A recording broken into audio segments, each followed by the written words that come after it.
Boa noite a todos. Nós agradecemos a presença de todos. Como falou Donizete, hoje nós vamos dar início a alguns temas do livro O Céu e o Inferno, que pertence ao Pentateuco kardeciano, mas, junto com a Gênese, é um dos livros menos estudados, menos lido.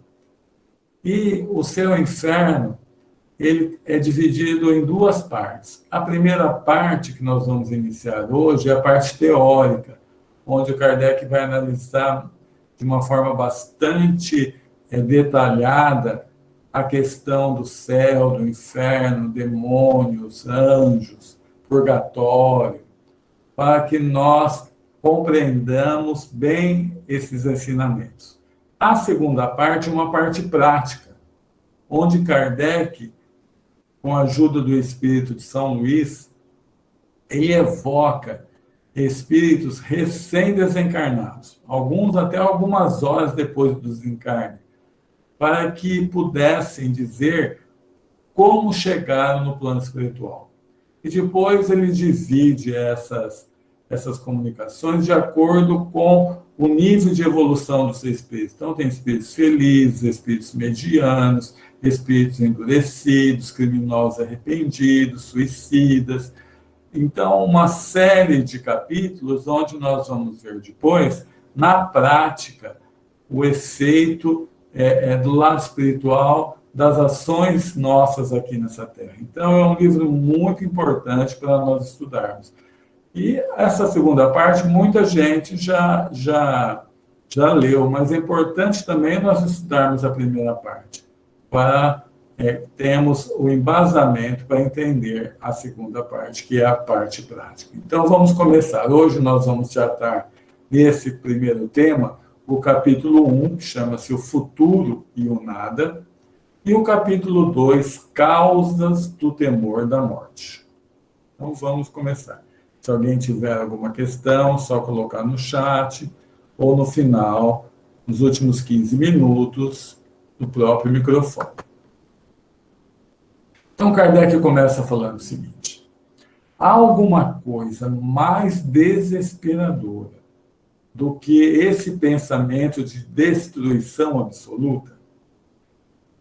Eu sempre já falei aqui algumas vezes, eu vi já há muito tempo uma entrevista do Darcy Ribeiro, que foi um dos maiores sociólogos, antropólogos do Brasil, e ele teve câncer, e depois ele até fugiu do hospital, depois voltou, e um pouco antes dele morrer, ele deu uma entrevista que me sensibilizou bastante.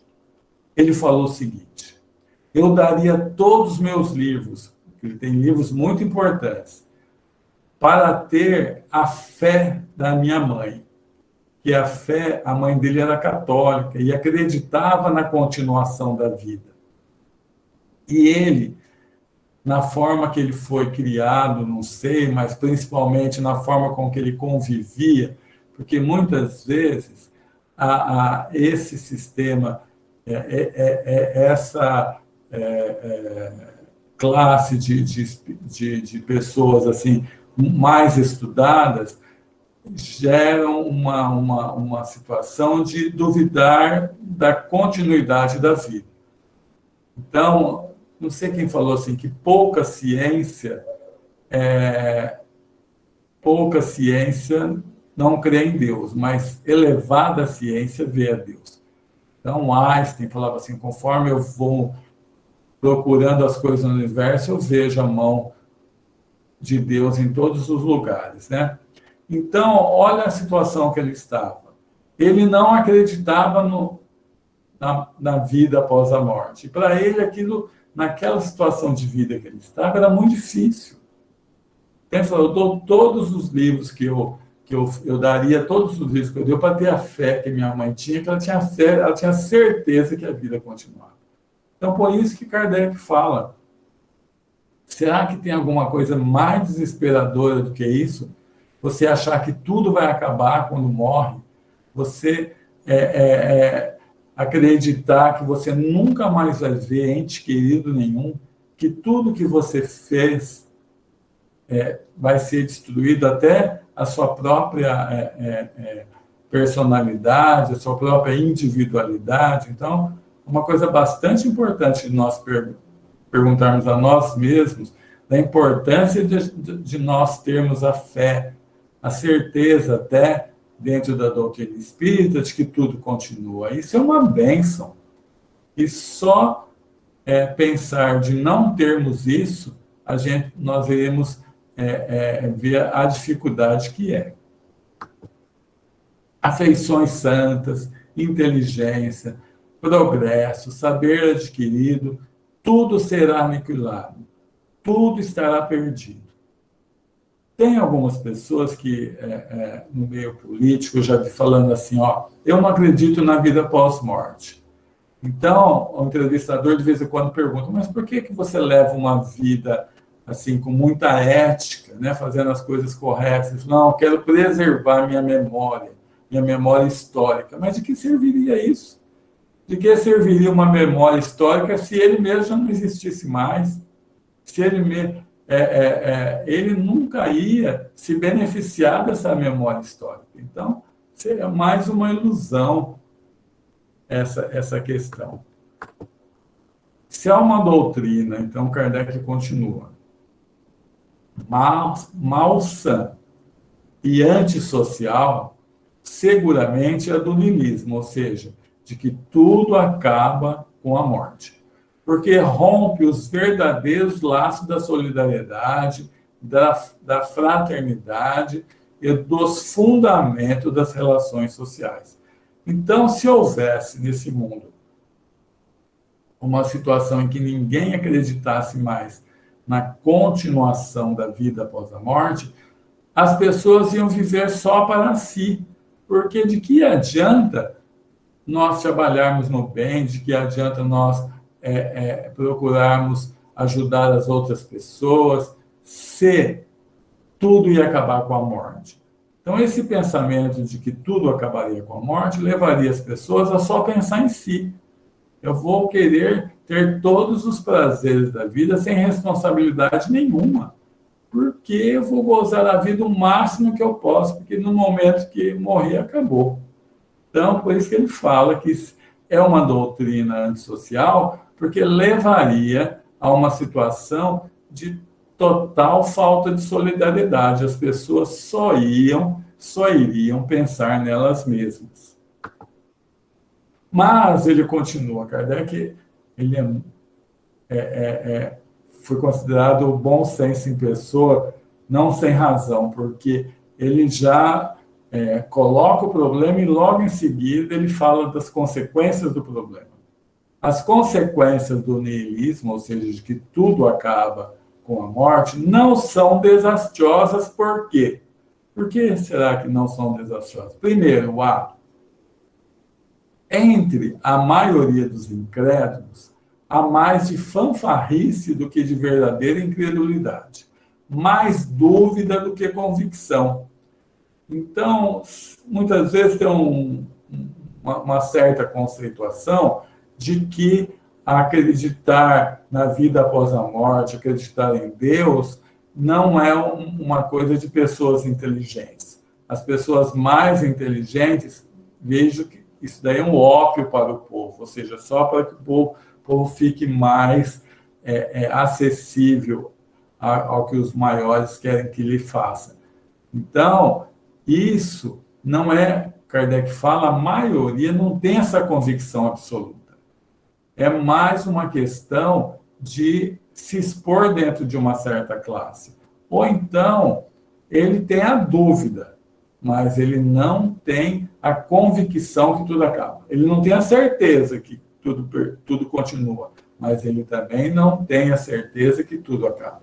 Então, Kardec continua falando que não são tão desastrosas a consequência do niilismo, porque os incrédulos absolutos existem, mas são uma ínfima minoria. São muito poucos aqueles que não acreditam em nada, têm a certeza que vai acabar. Então, o cepticismo, a dúvida, a indiferença, cada dia um ganha terreno. Malgrado os esforços da religião.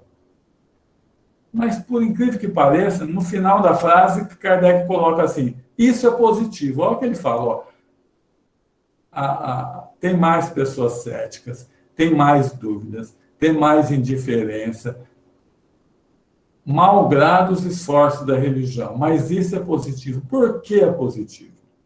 Porque, vamos continuar, a religião é impotente contra a incredulidade, pois hoje se quer compreender antes de crer.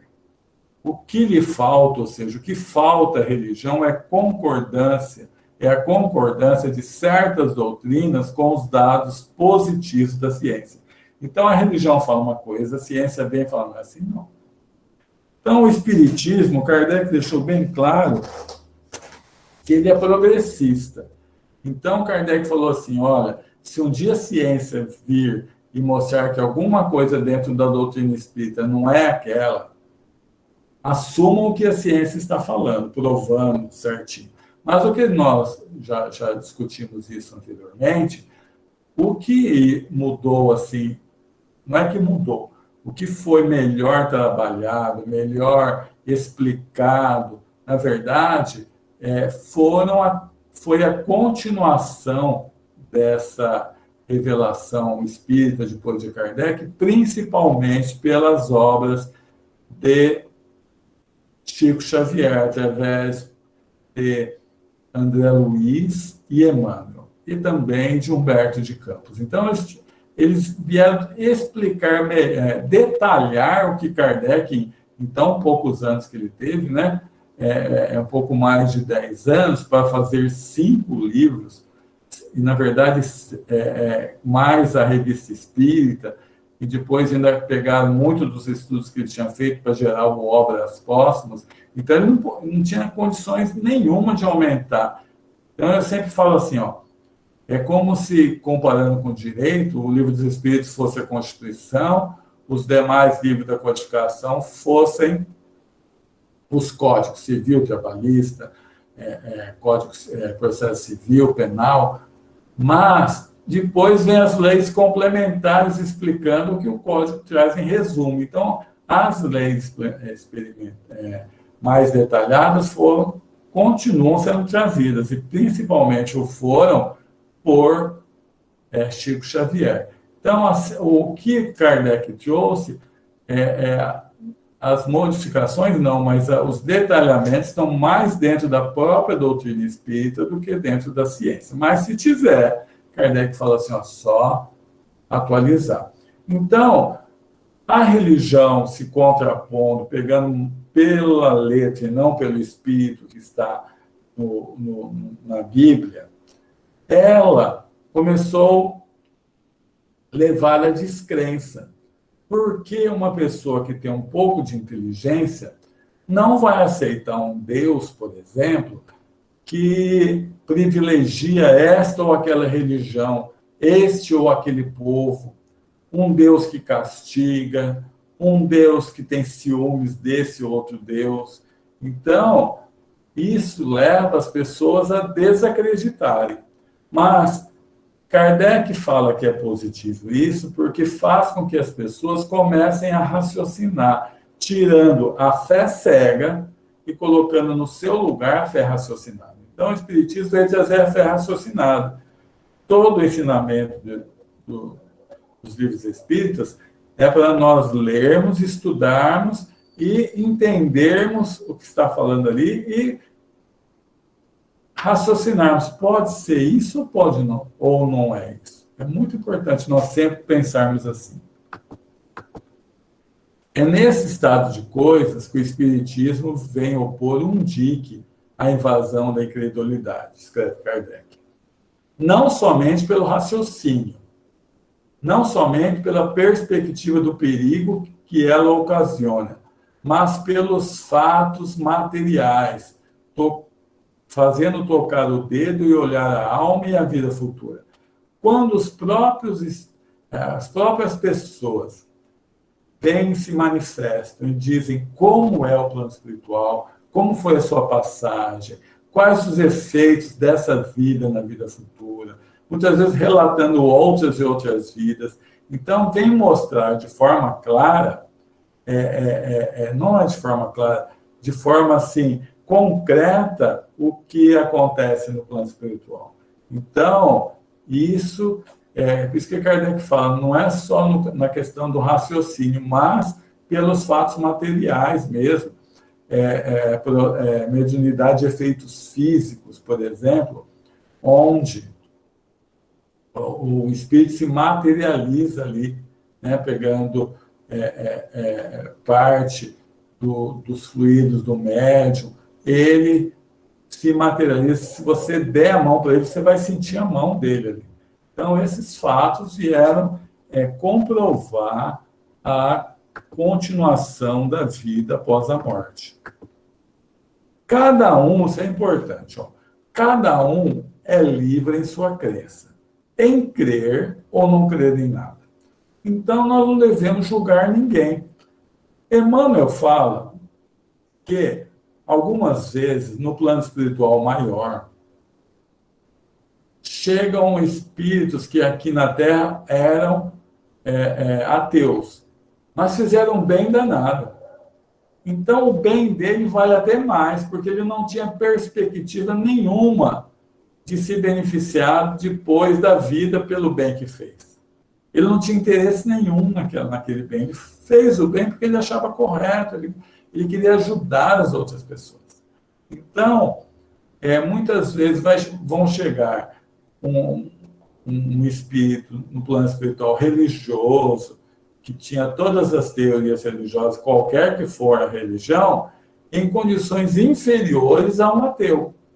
Porque o que vai depender não é o conhecimento, a teoria, mas é como vivemos aqui. Então, ser ateu em si não vai trazer nada de mal, mas tem um problema, que Kardec continua falando.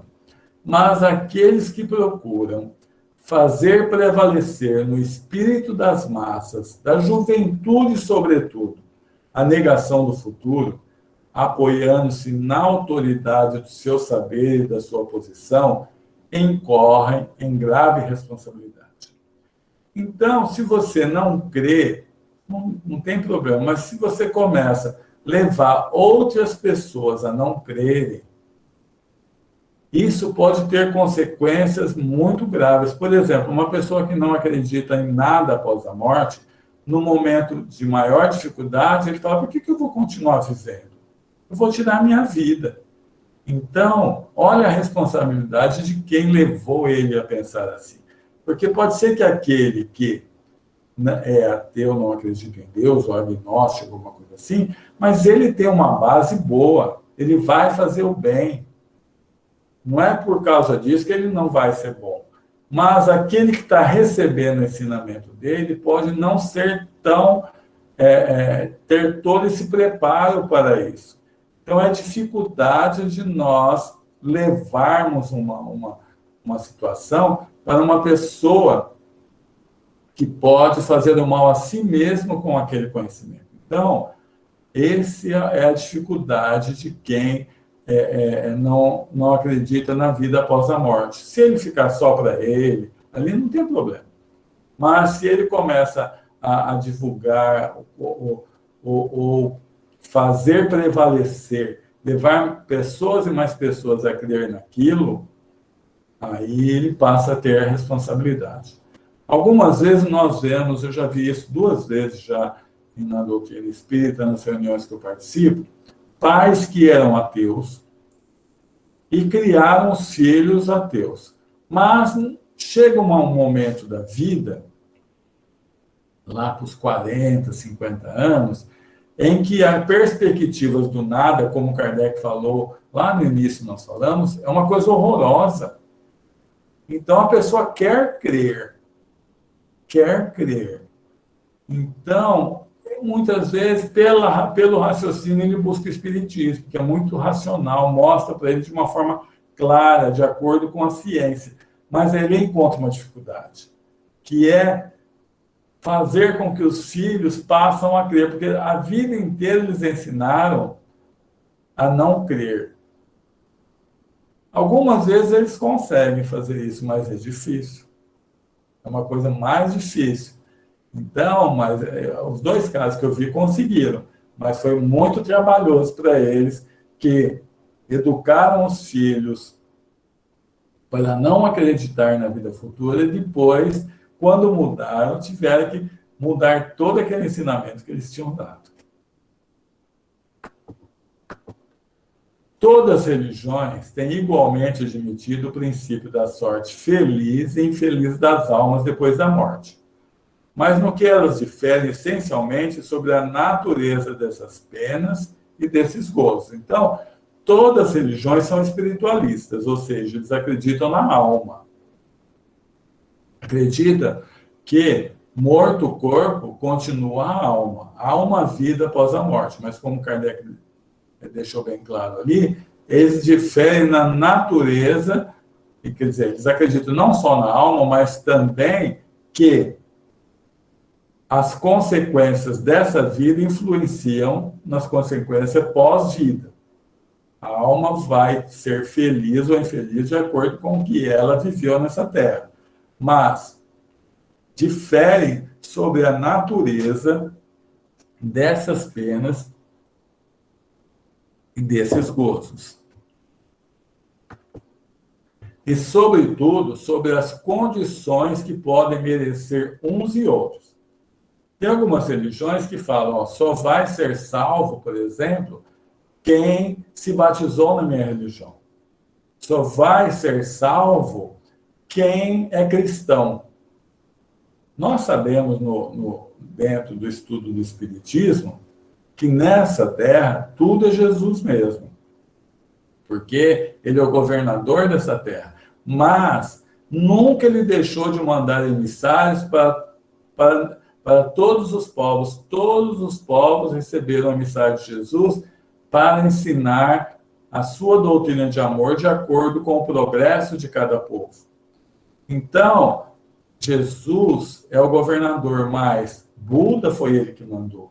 Lao Tse foi ele que mandou. Confúcio foi ele que mandou. Então, algumas religiões falam só aqueles que se convertam ao cristianismo vão ser salvos, né? Outras, se for dentro do islamismo. Então, essas condições que cada religião difere uma da outra. Se a religião apropriada a princípio aos conhecimentos limitados dos homens houvesse seguido um movimento progressivo do espírito humano, não haveria incrédulos. Então, vamos voltar à lei do progresso, vamos voltar ao que o Kardec falou, ditou que a doutrina espírita é progressista. Então, ele fala assim, se as religiões, partindo do que estava ali na letra, fosse buscando o espírito e entendendo o que a ciência estava trazendo de novo como alguma coisa que já estava, em princípio, dentro do ensinamento, não teria problema. Elas só iam entendendo melhor o que estava dentro ali do ensinamento. Então, nós vemos, quando nós estudamos a Gênese aqui, conversamos sobre a Gênese aqui com vocês, naquela comparação entre a Gênese mosaica e a ciência, né? Então, a Gênese mosaica, por exemplo, o aparecimento dos seres aqui, primeiro as plantas, depois os peixes, os anfíbios, os répteis, depois os mamíferos, por fim, o homem bate certinho com a Gênese da ciência. Então, tem muitas coisas que não batem, nós já vimos lá. Mas, se nós formos procurar o espírito por trás da letra, nós vamos ver que a ciência está correta. Então, nós adaptaríamos o ensinamento da religião com o ensinamento da ciência. Porque, ao não fazer isso, a religião, ela cria incrédulos. Porque a pessoa, por exemplo, em qualquer área, ela vai estudar ali, vai ser provado para ela que tal fato acontece dessa forma. Por exemplo, o sistema do universo, sistema solar, que a Terra gira em torno do Sol. Não tem como falar que não é assim. Está mais do que provado que é. E dentro dos ensinamentos, nós vamos ver que não tinha nada errado, era só falado de acordo com o conhecimento que as pessoas tinham na época. Porque está na natureza do homem ter necessidade de crer.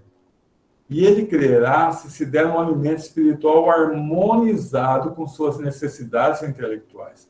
Então, o homem quer crer, ele quer ter a certeza. Todo mundo quer saber de onde veio, por que está aqui, para onde vai depois dessa vida. Só que tem que ser uma coisa que o conhecimento dele, o intelecto dele entenda que aquilo é possível. Está harmonizado com o que ele já sabe. Por isso que é necessário essa atualização que muitas religiões não fazem. Mas que se apresente um futuro em condições lógicas, dignas, em todo ponto da grandeza, da justiça e da infinita bondade de Deus. Ele abandonará o materialismo, dos quais sente o vazio e sem foro íntimo, e que não havia aceito senão por falta de coisa melhor. Então, voltando ao que a gente falamos agora há pouco, quando se mostra uma pessoa que é materialista, um Deus que é vingativo, um Deus que tem ciúme, um Deus que é o Deus dos exércitos, é lógico que ele não vai acreditar. Mas, pelo contrário, se nós mostrarmos o infinito amor de Deus para cada um de nós, que realmente existe uma infinita justiça de Deus, que só nós vamos poder constatar essa infinita justiça de Deus com o conhecimento da reencarnação. Porque sem o conhecimento da reencarnação, não dá para ver a infinita justiça de Deus. Não tem como. A diferença de sorte das crianças nascendo no mesmo dia no mundo são muito grandes. E se elas tivessem sido criadas no mesmo momento do nascimento, por que uma sorte tão diferente? Então, mas mostrando a evolução de cada espírito, o progresso, que Deus é infinito na justiça, mas também na misericórdia, dando novas oportunidades para que a pessoa repare aquilo que ela não fez de forma tão correta. Então, isso vai fazendo com que a pessoa aceite. Então, o que as pessoas precisam é realmente de um ensinamento que o raciocínio dela fala, não, eu acho que só pode ser isso. Porque a grande maioria, nós já vimos lá, e a grande maioria mesmo dos materialistas, eles dariam tudo para crer. Querem crer. Porque não crer, como Kardec colocou ali, é um vazio muito grande. Já pensou se falar assim, eu vou morrer, eu nunca mais vou ver meu filho, minha esposa, meu marido, meu pai, minha mãe, meus netos. Nunca mais. É muito duro, é muito difícil. Então, por isso que é muito importante a gente entender isso. A doutrina espírita sobre o futuro, resultado da observação de fatos materiais, unirá as opiniões divergentes ou superficiais e conduzirá, pouco a pouco e pela força das coisas, a unidade de crença sobre esse ponto. No futuro vai ter só a religião espírita? Logicamente que não. Mas essa questão sobre o futuro, sobre de onde nós viemos, por que estamos aqui, para onde vamos, vai ser o ponto de unidade de todas as crenças. Todas as crenças vão chegar a isso. Então, Kardec resume, será o primeiro ponto de aproximação entre os diferentes cultos. Então, é uma questão que vai acontecer, o progresso vai levar a isso. Muitas pessoas falam, mas Kardec falou isso em 1868, 69, nós já estamos em 2021, mas as coisas no mundo, nós sempre não cansamos de falar, acontecem dentro da naturalidade, nada acontece de forma milagrosa. Os conhecimentos vão chegando, de repente dissemina. De repente dissemina. O Brasil hoje é onde o espiritismo está mais, alcançou um maior número de pessoas, não só de espíritas, mas como aqueles que eles chamam de simpatizantes, ou seja, mesmo não sendo espírita, tem a convicção da reencarnação, tem a ver com a convicção da possibilidade de um espírito se manifestar, tem a convicção de muitas coisas que o espiritismo fala. Então, em países da Europa, por exemplo, isso é muito mais raro do que esse conhecimento tão amplo que já existe no Brasil. Agora nós vamos mudar para um outro capítulo, que é o temor da morte. Então, Kardec começa falando assim: o homem, qualquer que seja o grau de escala que pertença, desde o estado da selvageria, tem o sentimento inato do futuro. Sua intuição lhe diz que a morte não é a última palavra da existência, e aqueles que choramos não estão perdidos para sempre. Então, tem um escritor americano que ele, tem um livro de muita... foi muito vendido, que ele trata lá do começo da civilização. Então, eu tenho esse livro que eu ganhei da minha filha, ele fala que muito, sei lá quantos mil anos atrás, foram descobrir dentro de túmulos fósseis, né, que vão tirando os túmulos, que ao lado das pessoas que ali foram colocadas, haviam pedrinhas, tipo de, eu vou colocar isso para ele chegar bem do lado de lá. Então, isso é inato em todos nós. Por mais um selvagem, sempre ele tem a consciência de que a vida não acaba com a morte. O temor da morte, isso é muito importante. Nós já vimos no estudo dos espíritos, mas vamos reforçar aqui. O temor da morte é um efeito da sabedoria da providência, ou seja, da sabedoria de Deus. É uma consequência do instinto de conservação comum a todos os seres vivos. E com qual finalidade isso? Ele é necessário para que o homem não deixe prematuramente a vida terrestre e nem negligencie o trabalho. Então, o instinto de conservação nos dá o medo da morte, para que nós, na primeira dificuldade que tivéssemos na vida, não teríamos pela fuga de cometer o suicídio.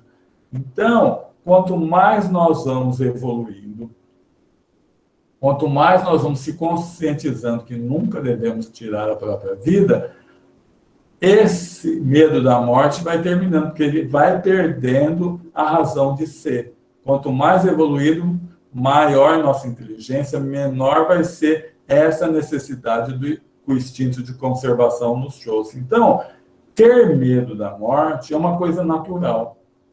Muito, muito bem feita, muito bem colocada, como tudo que Deus faz. Perfeito como tudo que Deus faz. Porque se não tivéssemos, pelo instinto de conservação, o medo da morte, no primeiro problema que teríamos, nos correríamos o risco de tirar a própria vida. Então, essa questão de ter o instinto de conservação leva-nos a temer a morte e procurar trabalhar bem nessa vida para chegar bem na outra também. À medida que o homem compreende melhor a vida futura, como a gente estava falando agora há pouco, o medo da morte diminui. Quanto nós mais vamos entendendo que é natural o processo da morte, que não é um mal, que a morte é uma coisa tão natural quanto o nascimento, que nós vemos isso nos livros da André Luiz, que os espíritos têm mais medo de encarnar, porque eles têm medo das provas que vão passar do que desencarnar. Então, a morte, quanto mais nós vamos compreendendo isso, menos medo dela nós vamos tendo.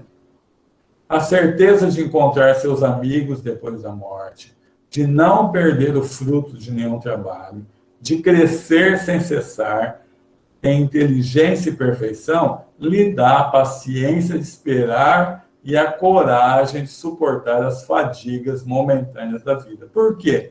Eu sempre comparo com uma mulher grávida. Uma mulher grávida, sabe, que o corpo fica, ela vai engordar, vai ter dores, ter um medo do parto, muda todo o metabolismo do corpo. Mas, quando o filho nasce, ela não pensa mais nada disso, porque o objetivo maior é o filho, tanto que a maioria tem outro filho. Então, quando nós vamos tendo essa ciência, essa consciência de que a vida continua, o progresso nós nunca perdemos, tanto o progresso intelectual quanto o progresso do sentimento, o progresso moral, nós vamos querendo viver o quanto mais, viver bem, porque sabemos que quanto melhor nós vivemos, melhor nós chegaremos após esse fenômeno natural da morte. O homem, apegando-se ao exterior, não vê a vida senão no corpo, ao passo que a vida real está na alma. Se concentrasse o seu pensamento nela, lamentaria menos o corpo. Isso é muito importante. De nada adianta sabermos uma coisa se nós não colocarmos esse conhecimento mudando a filosofia de nossa vida, mudando a forma com que nós vivemos. Eu tenho certeza que todos nós que estamos conversando aqui têm certeza da reencarnação.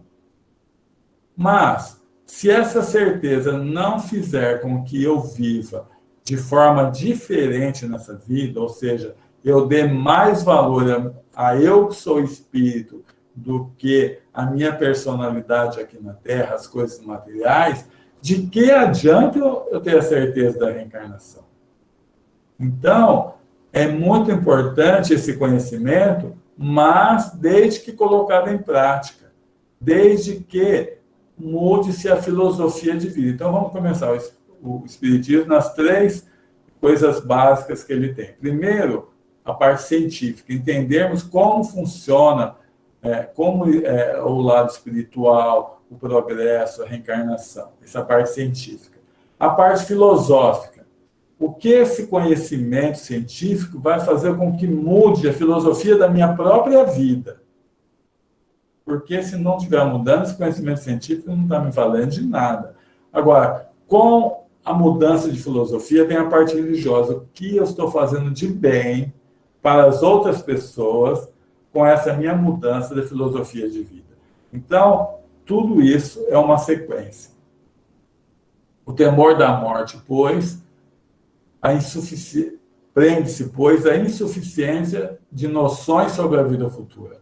O medo que a destruição do corpo seja o fim de tudo.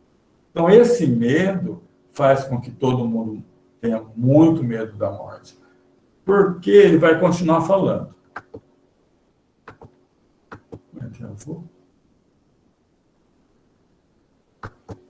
Não. O temor se enfraquece à medida que a certeza se forma. Ele desaparece quando a certeza se completa. Ou seja, a certeza vai se formando e eu começo a colocar em prática na minha vida e vejo, por exemplo, quando eu pego o ensinamento do Evangelho, e é para que eu seja misericordioso, eu começo a colocar em prática a misericórdia, perdoar as pessoas e percebo que aquela minha mudança, perdoando, me tornou mais feliz, aí eu saí da certeza que se forma para a certeza mais completa. Então, esse estado de coisa é mantido e prolongado por causa puramente humana, o causa do temor da morte. O aspecto sobre a qual a vida futura é apresentada. Então, vamos ver. A vida futura é para eles uma ideia vaga, uma probabilidade antes de que uma certeza. O presente é positivo, ocupemos dele, eles falam. O futuro virá por acréscimo. Então, como não há certeza de que realmente a vida continua, nem como ela continua, eu vou só viver essa vida. Eu não estou pensando em se tornar melhor para ser mais feliz do outro lado da vida.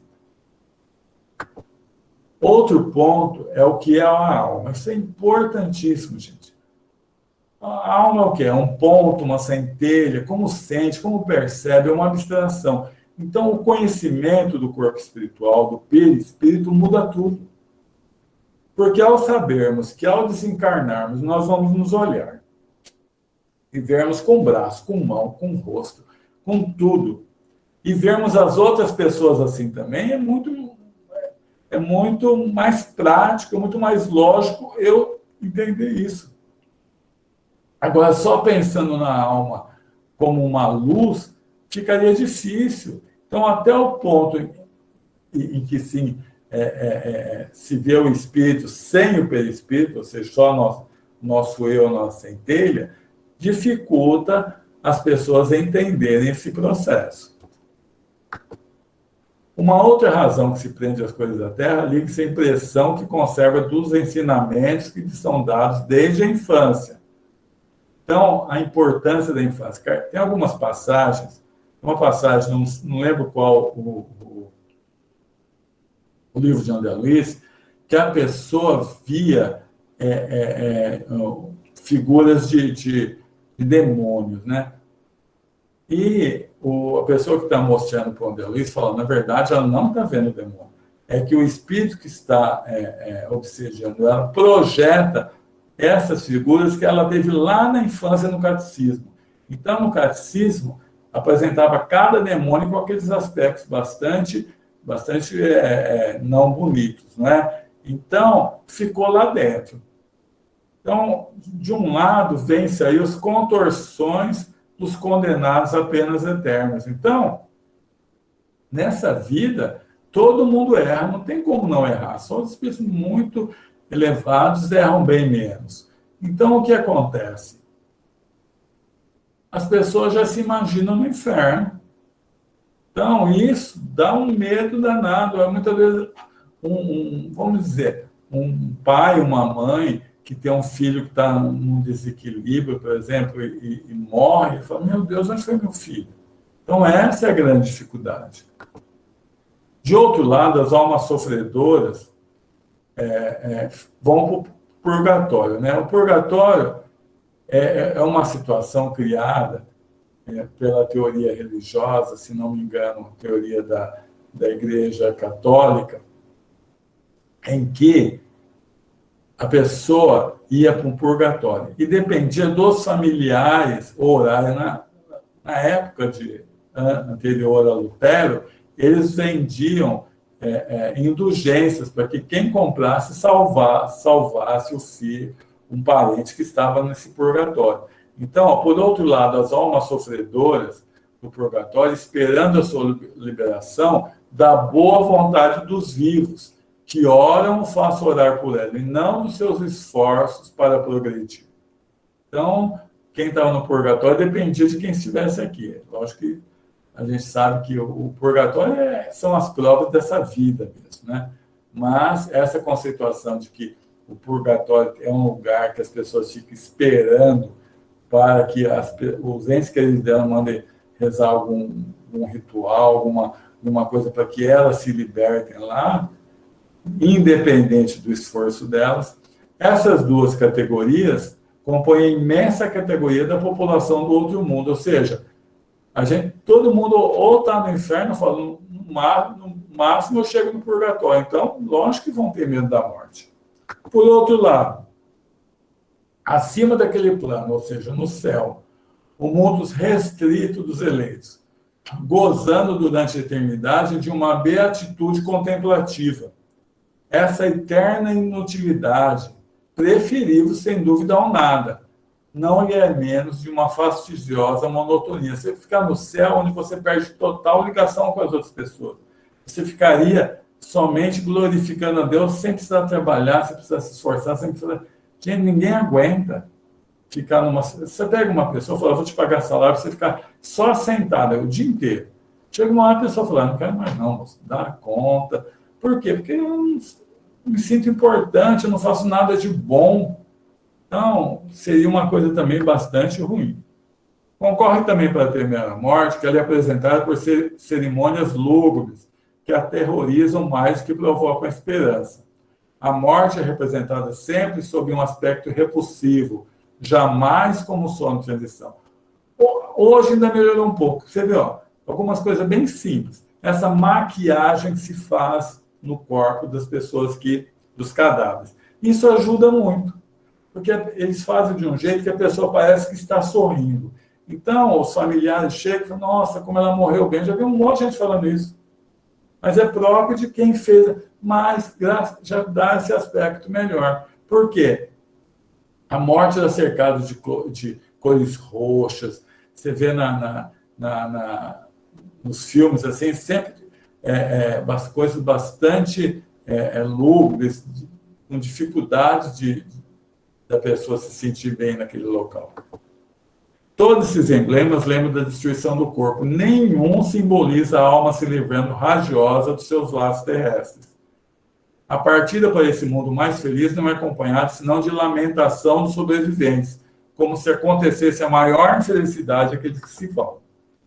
Se lhes diz um eterno adeus, como se jamais devesse revê-los. O que se lamenta são os gozos desse mundo, como se não devesse encontrá-los maiores. Que infelicidade morrer quando se está jovem, rico e feliz, e que se tem diante de si um futuro brilhante. Quantas vezes nós já vimos falar isso? Nossa, o moço acabou de fazer faculdade de medicina, olha o futuro que ele tinha, morreu. Nossa, mas quem falou que ele está mal no plano espiritual? E quem falou que se ele continuasse aqui, ele não teria provas muito difíceis que passar? Então, essa mudança que nós temos que fazer. A igreja coloca entre o que se foi e o que se fizeram uma barreira intransponível. Ela declara que toda comunicação é possível. Então, isso é difícil. Você levar um ente querido ali no velório e você falando, nunca mais eu vou vê-lo. É muito complicado isso. Se estão no inferno, a esperança de perdê-lo está para sempre perdida, ao menos que também se vá para lá. Se estão entre os eleitos, estão completamente absorvidos na beatitude contemplativa, ou seja, não vão ser mais o pai e a mãe. Então, é uma perda total da família após esse fato. Olha, eu prolonguei 5 minutos após o meu tempo, mas agora eu abro para vocês. Se alguém tiver alguma pergunta, quiser, ou então dar alguma contribuição, fiquem à vontade. Edson, é a Judite. Pois não, Judite. Como você falou aqui, a pessoa tem medo, fala aqui no final, a pessoa tem medo da morte, né?